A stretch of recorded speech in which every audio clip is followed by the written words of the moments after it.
Okay, here is a. Let me make sure it's recording. Cool. All right, here's a replay review for Iceorbz. He's a bronze 4, excuse me, and looks like he played Warwick in this particular game. Some general questions. I think I'll go to these last. So let's kind of go to those last. Um, so starting with the build, he's got attack speed, armor, and cooldown per level. So I think that's a pretty decent Warwick build. So nothing, nothing pretty much wrong here. I do like the early all attack speed. I hate going Fervor on Warwick though. Warwick is not a carry jungler. You're not going to carry a game by doing damage with Warwick, so you don't need Fervor. I just don't like it at all. Strength of the Ages is just so important. Basically, the point of Warwick, you're going to be dive bombing their team, so you need more health to survive them not killing you. And so I really don't like Fervor of Battle. I would go 12-0-18 probably on a Warwick. So pretty big problem here. Hopefully it's not something you can't overcome. So let's go ahead and get into this game. Okay, so early start. It looks like you haven't even connected to the game yet. And I see this a lot in bronze games. I don't. This is a big problem. Like, don't go to the bathroom during queue. Go to the bathroom before you hit queue, or whatever it is that took you 45 seconds to get out of your base. That's a huge problem. Um, because right now Jin's out here all alone. He could easily get picked off. If their team is trying to orchestrate an invade, Karma Q could tag Jin, and then they can easily follow it up with these like ranged champions. And so if there was an invade in this game, you guys would lose, and you don't have the timing to get there in time. Uh, he's also way out of position. He, this is a bunch of bronze shenaniganry. Normally what I like to do in a game where I don't plan on invading, and with Warwick, Jin, Braum, actually that's a pretty good invade between these two, because Braum can get a Q, Jin can snare, and then you can follow it up with some stun. But overall invading is kind of risky, and so what I like to do is just stand in this bush or stand here in this opening, because you want to get vision on them invading, but you also don't want to like waste your wards. So this is a fucking waste. Whatever. I mean, it was his ward. Okay, you see their ward. Okay, why did you chase that? You knew Karma was there, but you don't have chase potential. Sorry. Now she knows. Okay, why is he starting blue buff? Okay, let me pause this. This is what you should have done. You need to have your level 1 path planned out if you're going to be a jungler. If you're going to be like a good efficient jungler. Take Gromp first, because smiting the Gromp is actually useful, and smiting the blue buff is kind of useless at level 1. So take Gromp first. Plus, you know this is warded, so Karma's probably going to throw an empowered Q over here and steal the blue buff from you. So this was a really, really stupid level 1 jungle. You should have just taken Gromp. You should have been, like, that, like, help me ping down here. You should have been pinging this. And overall, I don't like taking blue here. If I was Karma, and that would be dead. But she was too dumb to do that. Okay, so another problem with taking blue first is you take blue, then you path here, then you kind of have to double path. And it wastes like 4 or 5 seconds. But the whole point of jungling is to not waste seconds. A third reason to take blue buff second is because you want to spend some mana on Gromp and then get it back from blue. Um, Anytime your mana bar is full, when you have blue buff and your mana bar is full, you're kind of being inefficient. Okay, see, you get level 3, but you have no ability to actually do anything here. You're not going to gank her. She's level 3, so she has her E. You're Warwick, so you're not going to gank anybody level 1 through 5. You just need a power farm. You're not going to make this gank. Well, you blue flash because they're bronze players. Meanwhile, here's something you needed to be looking for. Let me back up. Okay, I'm gonna go all the way back. Even more. Okay, you're pathing here. You're gonna take wraiths because they're there. Cool. You need to get top lane as soon as possible. You need to at least cover the wave and let him back for free because now he's kind of forced to stay in lane. Or you need to gank. Cho'Gath is a lot easier to gank than, so Cho'Gath is a much easier gank target than Lissandra because he doesn't have a dash like Lissandra's E. So you're going to gank mid, but your top lane is what needs it more. And so your top lane's going to die. Annie's fine. Annie and Lissandra are going even in lane, and Annie's actually going to scale a little bit better into like the first item spike. So what I would have done, blue buff, red buff, top lane immediately. And so you always need to look for an aggressive top laner, and you need to cover them. Or you need to look for an aggressive top laner on your team, and you need to gank for him before he pushes his lane too hard. So ultimately, all you've done is kind of wasted a bunch of time. You're not also using, I don't know, maybe you are using your spells. Yeah, I'm looking at, you're not using your Q now that you're passive. Okay. So you take some buffs.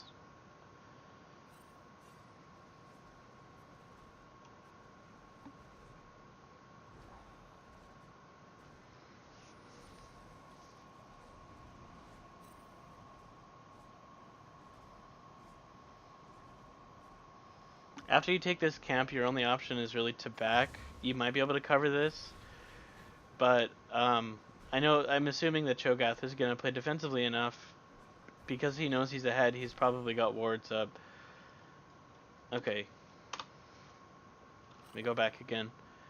You just cleared Gromp. I hit back 15 seconds. So what you do is you make a lap around the red buff little hill here. And then you go top. If you had decided to go top here, which I don't like that decision, but at least commit to the decision. Because what you did, you literally did nothing. You literally... Okay, you've now wasted 40 seconds to drop a ward. That's all you've accomplished in the last 40 seconds. Cho'Gath is overextended, so this might be a good gank to make because you have red buff and your Nautilus can't play his own champion. Okay, so if Nautilus lands hooked, you would have killed him. Your Nautilus sucks, whatever. Okay, so now you gotta go back to base. He sees you. You have to go back to base. You have to go back to base. Okay, another thing. These double wards is super useless. You don't need these two wards. I say this a lot in jungle videos. Look at Mundo. Mundo's their jungler. Mundo doesn't have any way to get into the tri-brush except by walking through here. So this ward is actually also covering the tri-brush. So you kind of just wasted one or two of your trinkets on these wards. What's better is warding here and here, because this will cover Mundo's entrance into here, and Mundo can go up through here and get into the tri-brush. So I like getting, if you're going to ward, get both of these.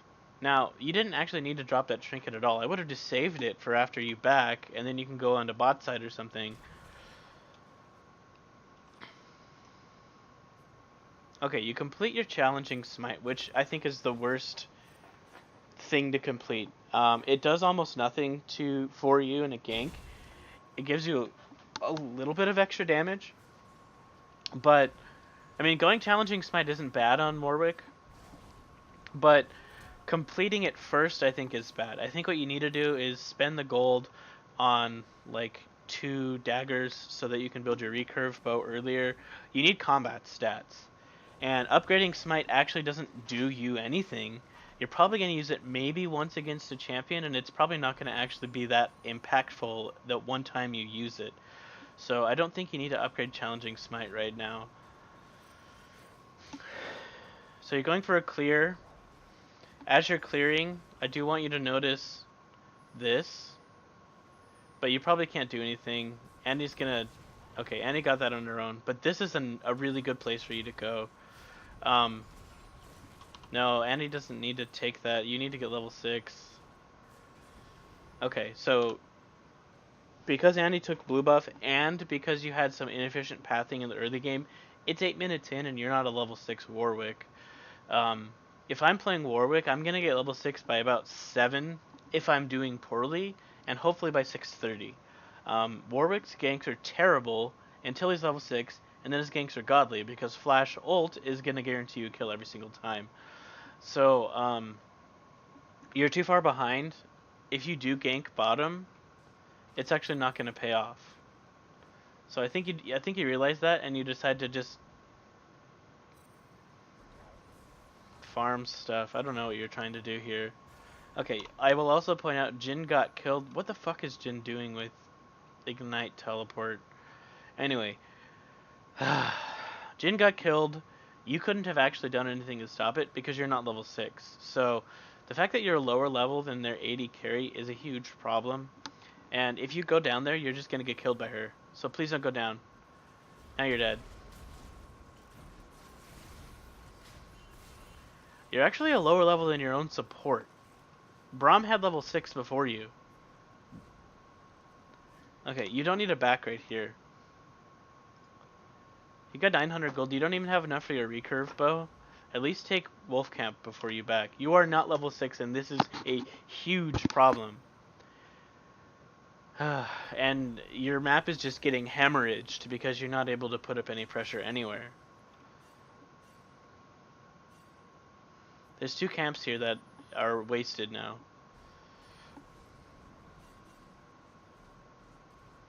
Oh look, you're finally level 6. So you need to get red buff now and then gank somewhere. I would gank Cho'Gath. Cho'Gath's a really easy gank. He's low. He doesn't have any mobility. As you're clearing the camp, because you're Warwick, you don't have to do anything other than right click. So you know this is warded. So you need to either execute this quickly. Yeah, he's overextended. This is gonna be a nice kill. Okay, good. So you at least did what you were supposed to. I don't understand how you're Mastery 7 on Warwick without knowing how to get level 6, but definitely focus on getting level 6 way, way, way, way, way sooner than you did. I understand how people in Bronze have Mastery 6 and 7. Okay, that was a good place on the map for you to be. Taking Baron here would not be a terrible idea because your bot lane is so pushed. Always look on the map. Taking, Dragon, not Baron, but taking Dragon is dictated by the mini-map more than it is by anything. So, getting a kill onto Lissandra is nice for helping you take Baron, but ultimately, this lane was super pushed, so it allows you to take Baron for free. So that was a good Dragon take. You have ultimate again, so you might be able to take this fight. Okay, disengaging was also fine. You kind of need to go up here, dude. Cho'Gath is destroying 74 to 44. If I look at like 73 to 70, that's fine. 62 to 59, that's fine. But Cho'Gath is kind of beating the shit out of Nautilus. Another thing about the Cho'Gath matchup is that I'm gonna turn this down. It's starting to get. It's not that loud. Anyway, another thing about the Cho'Gath matchup is the longer Cho'Gath is allowed to like be strong, the more he gets to stack up his ultimate health. You know, he stacks health every time he gets a kill with ult. So you need to be ganking him pretty much every single time you can. The third reason to be ganking Cho'Gath is because Dragon's gone, this tower is gone. So down here, you don't need to be down here. You need to be putting pressure top, because you put pressure top, it's basically going to force the other team to go top as well.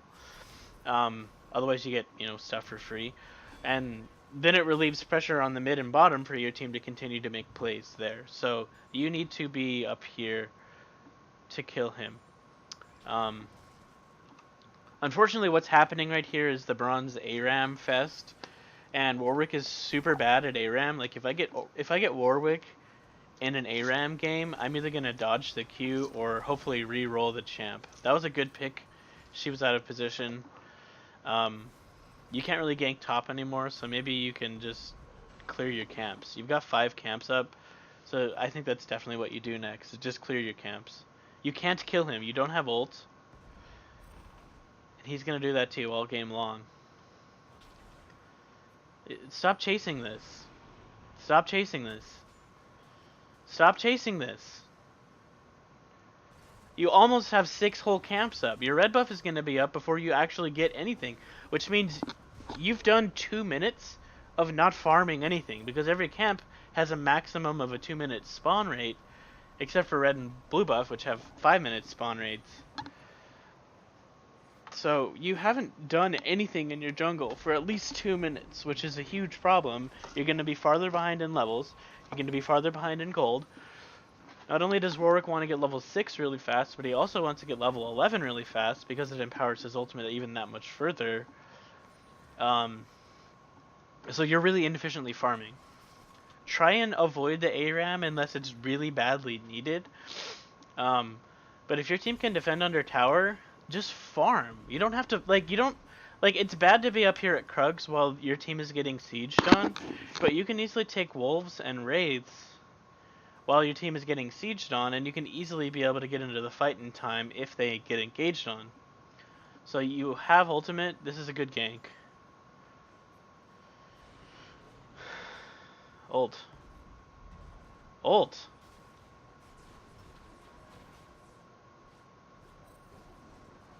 Okay, it worked out. You played that fine.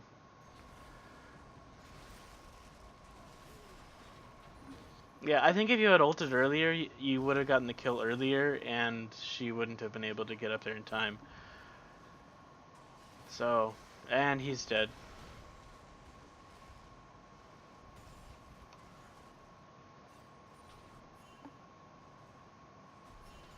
Okay, so you're dead. What are you going to do next? So first of all, I hate these boots on Warwick. It's terrible. You don't need attack speed to do your job. Your job is to dive bomb the enemy team, pull off an ultimate, and live to tell the tale.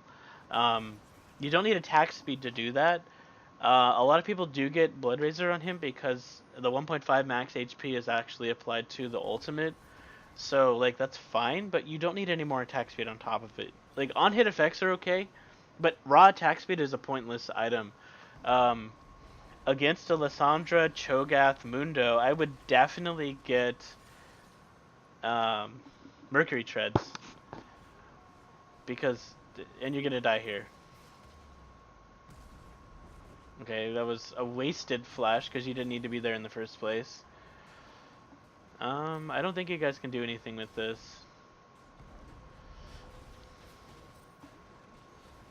Yep. Okay, so that was a mistake. And by the way, if you had Mercury's Greaves, Merc Treads there, if you didn't have Berserker Greaves, if you had Merc Treads there, you would have lived through that fight. The extra armor, or the extra magic resist, and more specifically the tenacity, is really, really, really important against things like Cho'Gath Silence, Lissandra Snare, Lissandra Ultimate. It's really important. You haven't actually taken your red buff in the last 9 minutes.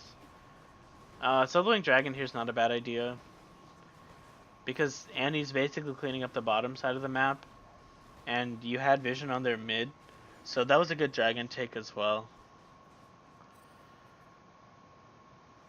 Okay, you need to see if you can turn this. No, don't dive him. You're gonna die. Wow, that was close. Huh. That Mundo's even building correctly and he died, so... He's got 20 more farm than you, by the way, because he's actually farming efficiently as Mundo. So you haven't taken any of these camps in a while. You know, so they've been up for many minutes. Now you're sitting here. Okay, this lane here is something that you should be interested in. Yeah, this lane here, if you can swing this as a 3-man, that'd be nice. Your team seems really interested in the blue buff here. They're also... Oh, their team was. Okay. This is going to be a good fight for you to take.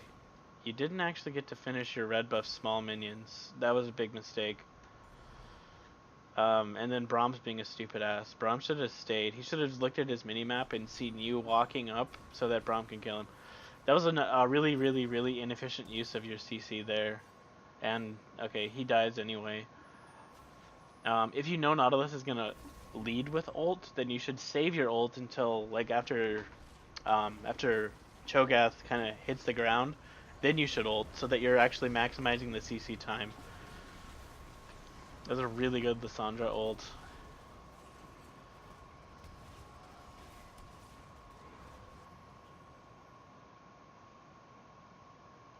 Okay, so I do want to point something out.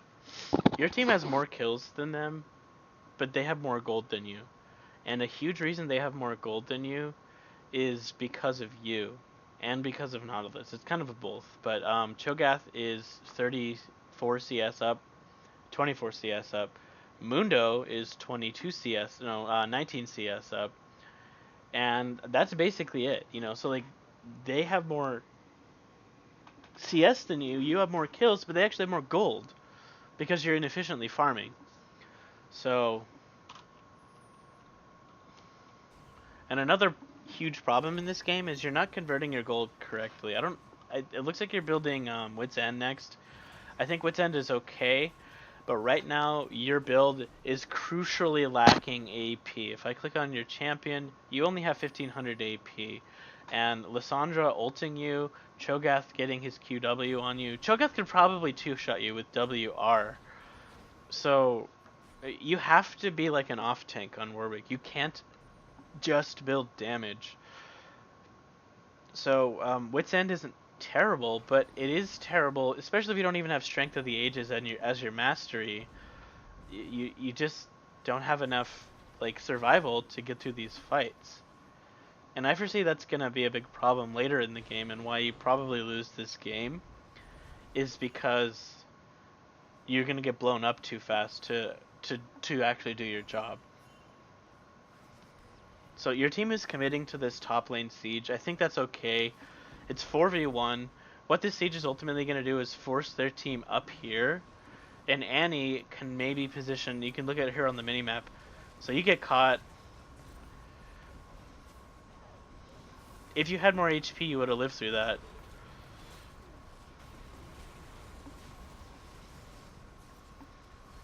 Okay, well this fight ends up a disaster. So that siege that you guys were doing, top lane, sometimes it's good to siege, but sometimes it's bad. And the times that it's bad is if you can't actually swing a fight in your favor if a fight comes up. And a big reason you weren't able to swing that fight in your favor is because you had the wrong build. You weren't tanky enough to withstand Mundo Cleaver, Mundo Cleaver, Mundo Cleaver, and then, them jumping on you like that. This is amusing. So anyway, a big mistake there. Someone just you flashed. Nice. That's a good flash, dude.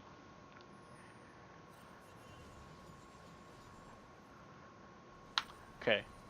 You're farming your map. I think that's good. Farming at this time is fine. Dragon's up in 30.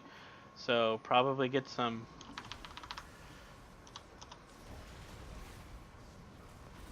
Okay, why did you ult Cho'Gath? He's got 3000 HP. It's funny, Jin's ulting right here, like right in the middle of your team, where he could better be using auto attacks. Okay, Cho'Gath dies. That's nice. Karma's gonna die. This is a free dragon. So definitely go take this dragon. Or actually, I'm probably wrong. You got a free turret. Oh, Tibbers is dead. Yeah, it's a free dragon. Take dragon, not turret. Mundo overcommits, but you guys don't have a wave to take this turret with. So, now you do. You might be able to take both. You should be pinging on this, like right here. You should be like, come. Like, you don't want to overcommit to this because Cho'Gath's about to live. So your team is overcommitting. You should have been pinging earlier, like, come.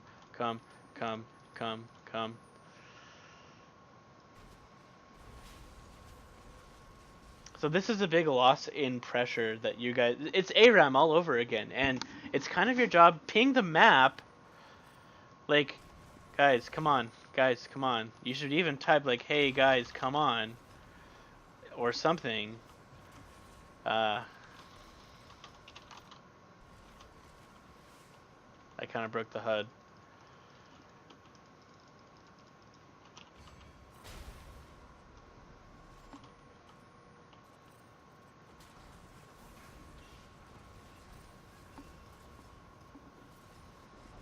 Okay, I just disagree with this ARAM.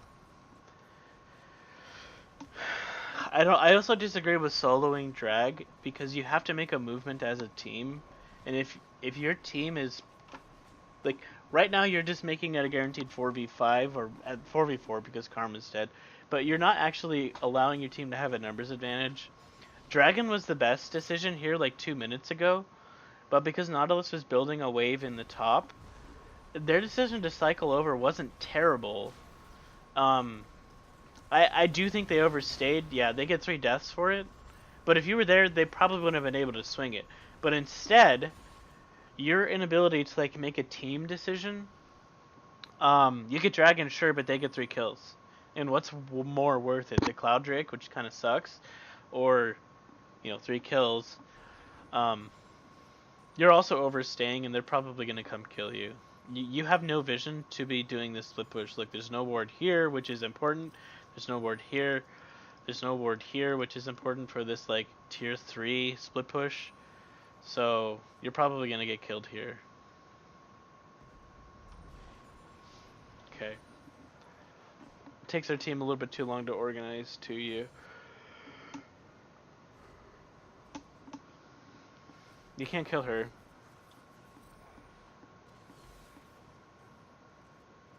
Wow, okay. I guess I'm just used to a support walking up when they actually have their jungler behind them, but bronze never ceases to surprise me.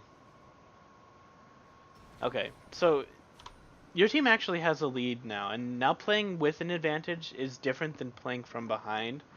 So most of this game you guys have been slightly behind, and to be able to win from behind you have to make smart rotations, you have to get good vision coverage, and you have to pick fights that are in your advantage because of getting a pick or because you just already have a 4 or 5 man advantage. Now that you're ahead, you need to be pressuring the side lanes and pressuring the mid lane such that eventually you can take a Baron. You want to avoid a 50-50 Baron, which is where you're doing Baron in plain vision and they come up and smite it away from you. You want to avoid that. What you want to do excuse me, is get side lane pressure here, and have Nautilus down here because he has teleport. So you want side lane pressures here because your lanes act as natural wards, and you also want wards like here, ward maybe here. This is a really good ward. So these 2 wards are super important for Baron. Obviously getting ward coverage in the river is nice because you can find if their support is warding alone, then you can kill them. So you need Baron vision coverage. Being on this side of the map is the worst idea. There's no objectives on this side of the map worth taking. You're leaving your team alone, and they could probably get engaged on in an unfavorable fight again, kind of like last time. You need to be making more team-based decisions. I get really frustrated playing in bronze because you have to make team-based decisions, but most of the time your teammates are making the wrong decision, but you still have to go for it. Because if it's a wrong decision, but it's a 5v5, you can still easily win. If it's a wrong decision, here's like, your team's making the wrong decision, which is play the ARAM game, but they were able to actually win it, but only barely. Your 2 carries basically ran out of health and they're gone. If you were with your team, let me show you what could have happened. So they're doing the wrong thing. Whatever. They're playing ARAM. You kind of have to join them. If you were here with Jhin, you could have ulted her and killed her before she landed her ult. Because now Lissandra is going to claw both of them. She only gets the claw on Jhin, but she's going to Q ult herself. Annie and Jhin are going to take a shitload of damage.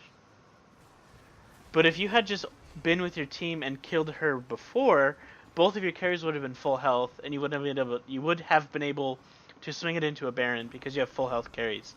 Now you guys can't really do anything because Annie is too low, Jhin is too low. Jin's throwing out his ult before he backs, which is probably a good idea. Unlucky Jinx Rocket for their team.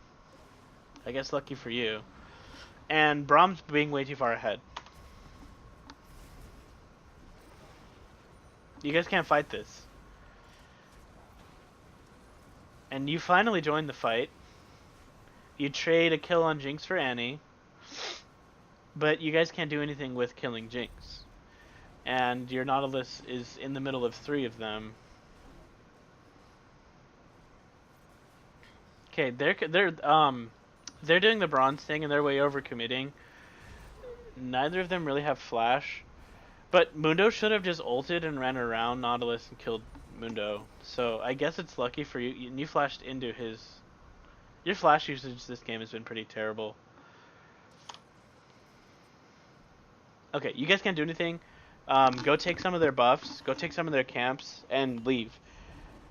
Go take some of their camps and leave. This is the ARAM game that's bad. See, the difference between Summoner's Rift and Howling Abyss is you can actually push B to go back to base. And you need to use it. You're tower diving, but you're going to die from this. So was it really worth it? You gave them shutdown gold, but now your carry and your Nautilus are alone, and they might get chased down, or Jinx Rocket might kill them.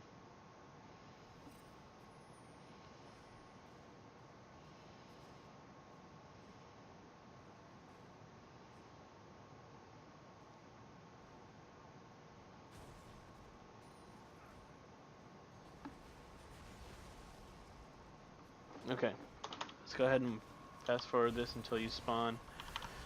Alright, you're finally buying some tank stats. I like this buy. I don't know what the recurve bow is for. In general, on-hit Warwick doesn't really get the chance to build 3 on-hit items. So right now you have Blood Razor and Wit's End. You don't really have the luxury of buying Blood Razor, Wit's End, and probably Blade of the Ruined King with that last item.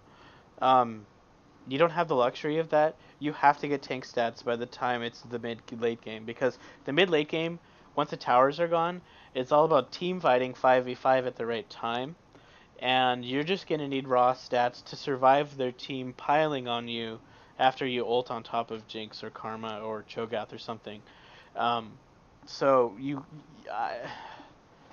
I think you're over-prioritizing damage altogether. I think you should have gotten some...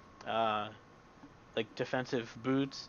I think that this is a good buy as your 3rd item, but you need to follow it up with more defensive items as your 4th and 5th items. Okay, here's a big problem with the map right now. They're overcommitting. Yeah, 3 of them were showing top lane, but they can back and then they have home guard and they'll get here first. So they're making an unwise decision. What they should have done, they should have cleared the wave. That's good. They get this lane pressure, but they should have just translated it into objectives instead of into trying to siege this. Because if they stay, they're going to die. But right now they can take red buff, they can take Krugs. They can, as they rotate towards mid, they can clean up some of these camps. So they're making the wrong decision. But I think you're also making the wrong decision by going...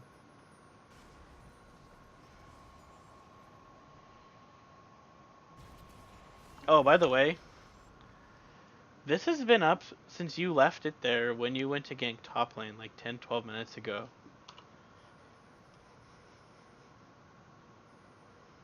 Okay, the other team was slow on the rotate, so they got a tower. That shouldn't happen, but it did. Oh, the reason why they got a tower is... Let me go back. Okay, so I'm going to enable vision.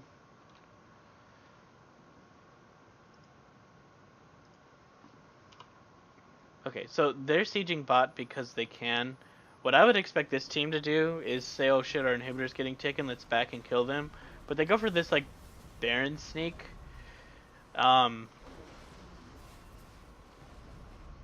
Overall, the reason that they're able to pull off this Baron sneak is because your team is terrible at assigning vision in the mid game.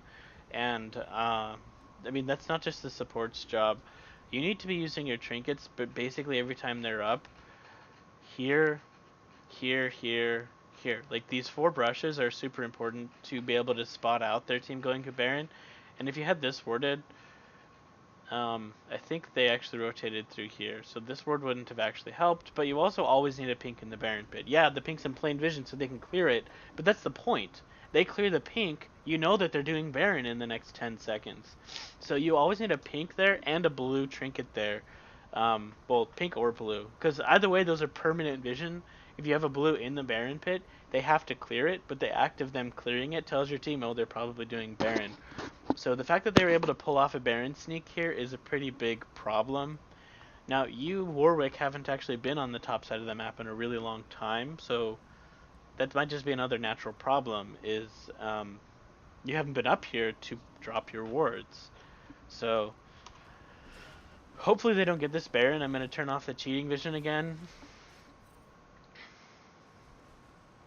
Okay, so you spot them. You should go for this smite. You should go for this smite. I don't know why you don't try this. Like, you can probably outsmite Mundo. You should have at least gone for the smite. Now they get Baron, and they're gonna really, really, really strongly swing this game back in their favor. Even if you killed 2, giving a Jinx a Baron is huge because she wants to be able to siege your base. Your best option here, well, you don't have ult, so you don't really have a good option here. You're not with your team again, though. This is a huge problem. Your team sieging mid is the right decision because it was a 5v3, but it's actually only a 4v3, and now it's a 4v4 because whoever you killed is back alive. And so your team made, like a desperate choice, but it wasn't a bad choice, but you weren't there with them. And even though Warwick doesn't have CC in the late game, at least Warwick can stand on top of Jhin and auto-attack the shit out of whoever Jhin is being attacked by. So, like, if Mundo gets on top of Jhin, you can do your, like, percent HP damage with the Blood Razor on Mundo, which actually is really strong. But instead, you weren't in the fight. And your base is getting eviscerated by Jinx with Baron buff, and you're getting this worthless dragon. What's the point of this dragon? The point of this dragon is to get extra tower damage. You're gonna actually die while getting this dragon.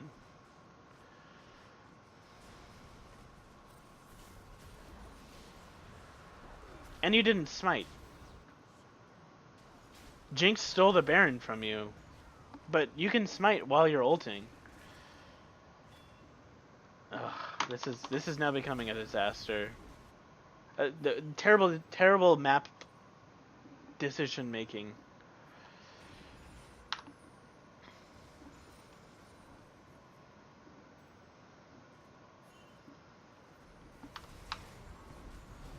Okay, that was actually a good ult.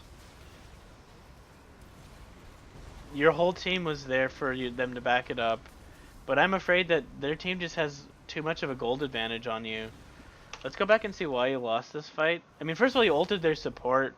It's not ideal, but it's also not terrible. So you and Annie are coming in for a flank, and this is actually a good move for you and Annie to make. Mundo comes in. Okay, so why did you ult her when she's right there? Like, they're basically in the same position, and you ult before Annie can get there. That's probably the biggest problem. I'm back again.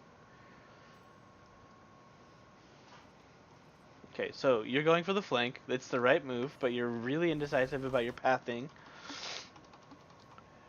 You're going straight, but you should see Annie's going around the long way. Annie probably shouldn't have done that. She has flash. Annie needs to flash Tibbers this right now, and she didn't. But she would have landed a really sick 4-man Tibbers. Annie kind of screwed this up as much as you did. Why would you ult Karma when Jinx... Like, when you... Right here. Why ult there when you can flash ult her? Because I bet you Jinx is why they win this fight.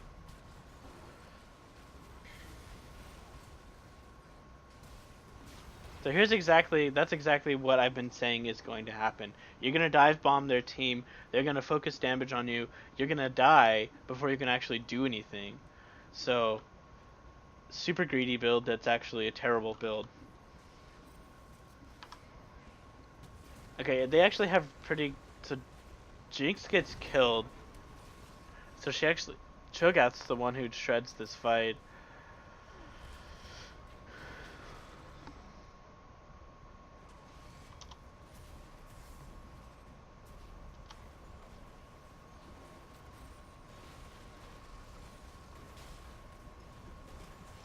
I mean, this is one inevitable problem with your team comp is the giant Cho'Gath who's got 5,000 HP. Holy shit. And the Mundo who's got 4,300 HP. Your team just isn't equipped to deal with that, unfortunately. You've got a burst mage with Annie. You've got a burst ADC with Jhin. And you've got a tank. So, unfortunately, like, their endgame team fighting is just better than yours. You could have avoided getting to this point earlier in the game, and from here it looks like they're just going to make this push and then back and then make another push. So yeah, so I'm just going to pause it. That's basically the end of the game. So how did we get to this point? Well, so like a summary of the game. I would say your early pathing, like you're kind of on the right side of the map and that's fine, but your early pathing is terribly indecisive and your early pathing is terribly inefficient. So you got level 6 way too late, and for a Warwick, like that's Warwick's thing, is he doesn't do anything. He doesn't even show up on the map, like on the enemy's vision, until he's level 6. But he should be getting level 6 about a minute before the enemy jungler, because all Warwick should be doing is power farming. So you made an early gank mid, and you blew Lissandra's flash, but like she didn't need a flash, because an early gank from a not red buff Warwick is pretty terrible. So realize the weaknesses of your champion. Early ganking is a terrible weakness of Warwick. But getting to level 6 fast, he can do because he can, clear for free because he's got the free sustain in his kit. So early ganking, terrible. I would say like only do it if you need to. And honestly, the lane that you should have ganked early was Cho'Gath, and you didn't. So whatever. You didn't get level 6 fast enough. Your support actually beat you to level 6, which should never happen. You should get level 6 while your support's still level 4 or 5, easily. Like I said, aim for like 645 for a good level 6 timer. And, yeah, so like that kind of prevented your team from snowballing. You guys are up in kills, but down in gold, mostly because Mundo was farming better than you and because, Nautilus was farming better, or Cho'Gath was farming better than Nautilus. By the mid game, you took a couple of good dragon sneaks, and those were good opportunities to sneak the dragon, so that's nice. But I would say overall your positioning on the map was really selfish. Like your team was making the bronze decision, but what's worse, a bronze decision in where your team is at a man disadvantage, or a bronze decision where the enemy team also makes a bronze decision, but you have a 5-man group. And I would say just stick with your team. And that's honestly why low elo junglers, the strongest ones are like a Mumu, Sejuani maybe. Fiddlesticks is actually pretty strong in the low elo, and the reason why those junglers are strong is because they actually thrive on these 5-man group team comps. Warwick is actually okay at that. You just have to ult the right target, and you have to have the right build to actually ult the target and live. And both of those I don't think were present here. You guys got a couple of picks because Lissandra was out of position, and unfortunately with those picks you weren't able to do anything. Your team sieged, but you went off to farm the jungle, or you tried to solo dragon and your team was top lane sieging. And ultimately you guys are always going to lose that fight. You're going to get dragon, but who cares? Your team died. And then in the late game here, they had Baron. And while the team has Baron, their crosshairs are definitely on your base. But instead you decided to solo Mountain Drake, which, first of all, Mountain Drake has way more health than every other Drake, so it's hard to solo. Well, it's not hard. It's actually easiest to solo, but it takes twice as long. But the other problem of soloing Mountain Drake is they're going to take your inhibitor, and they did. They took your inhibitor for free, and they actually were able to get down to you in time to kill you. So overall, just kind of poor decision making contributed to the end of this, like the loss of this game. So I would say in the early game, try and become more efficient with pathing. Watch some high elo Warwick players and see how they farm and how they kind of just ignore lanes. Only apply pressure to lanes if it's an emergency. The second thing is it fixes up your build path. Um, Berserker's Greaves in general are terrible on Warwick. You don't need the attack speed because it doesn't increase your ultimate damage, and that's kind of the point of the on-hit build, is actually for the ult. So definitely get some sort of defensive boots. And then the third problem is just in general, like the build as the game progressed, you focused, like you have no health items except for the Dead Man's Plate, and so you're just gonna get blown up in fights. They have a burst mage with the Sandra, and they have a burst mage with Cho'Gath, so you're just gonna get zeroed every single fight because the Sandra and Cho'Gath can definitely do 2,000 damage to you. So you need to get 3,500 HP with more tanky items. You need, so you need to be able to survive their burst to pull off your ultimate long enough. So honestly, this game was a team effort loss. Your team was making the wrong decision, but I think you need to commit to their decision anyway. And so hopefully that gives some clarity. Let's go ahead and address these final questions here. So I talked about the early jungling. Your pathing is just, you're skipping too many camps. You're spending too much time walking around the jungle. There was a time where you were here, you took Krugs, and then you decided to gank top, but your decision to gank top involved going all the way around red buff and then top. And so, just indecisive pathing. Champion select, I don't know, like, it's kind of a vague question. Some junglers are designed to counter jungle and some are not. I don't think Warwick is the best counter jungler because basically what makes a good counter jungler right now is the ability to get out of the enemy's jungle through creative pathing. So if you pick Nidalee, Kindred, Gragas, someone who's got a way to jump over a wall, those are good counter junglers. Because let's say I'm like, if I'm sitting here taking their Gromp, I can just run up and jump over this wall. And assuming the other enemy jungler is like a Mundo can't jump this wall, so I jump this wall and I'm able to get out for free because he's going to have to go all the way around. So your choice of champion definitely chooses how you can counter jungle. Warwick doesn't need to. Warwick's focus is get level 6 early and then gank a lane every single time you have an ult.